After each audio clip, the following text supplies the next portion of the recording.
digital and everything being so fast and everything that, separate and people, I try to make albums because for me, it's a capsule of time.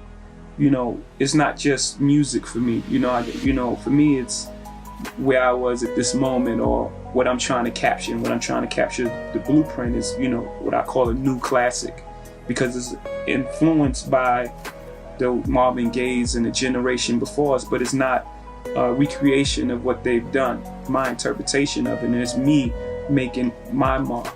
It's saying, here, this is what I want to be remembered as right here. I think every move made, like we're going to compare it to chess, I think every move made is to be learned from, whether it was a good or a bad move. And I think it all sets you on a path. So in order for me to take back any of those moves, I would have to be unhappy with where I am now. And where I am now is I couldn't even imagine in my wildest dreams that I would be here. So for me to take any of those moves back would be affecting the natural course of where I am now. So I wouldn't want to be anywhere else. I mean, of course, there are things in life that you say I could have done differently, but knowing that and being aware of that, for me, it's helped me. Every chess move that I made, I was like, he's gonna do that. It's like it was followed up because I learned from that one. Okay, now I have to change my strategy because, I moved that there, he's gonna move there. Now I have to move this over here. So at the end of the game, I believe I trapped the queen in the corner, to use a great analogy, and I have the king in my side. So I'm pretty happy with where I am.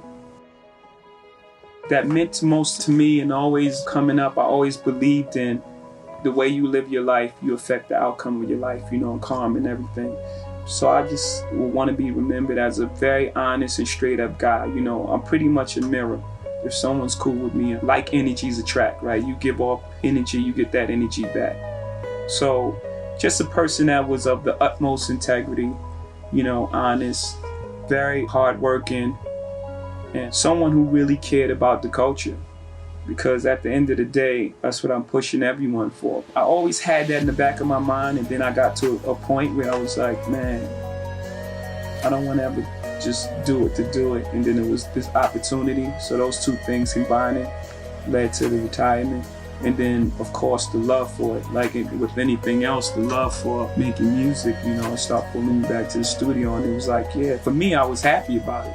Because I was like, yeah, that's the feeling I want. Go in with making an album. I want to have something to say, feel like I need to do it, as opposed to it's November and, put an album out. That admiration when people look at me and say, first black president, right? Because for me, like I said, when I walk in the room, I represent the culture. I love the culture and I love to honor it in that way. So when people look at me like that, it just gives me more motivation to keep, to continue to open doors for that next generation of artists. Like I said, this is the thing that saved my life, hip hop.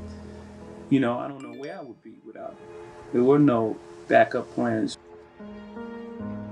So for me, it's very important. And when people recognize that, it just lets me know that I'm doing the right thing.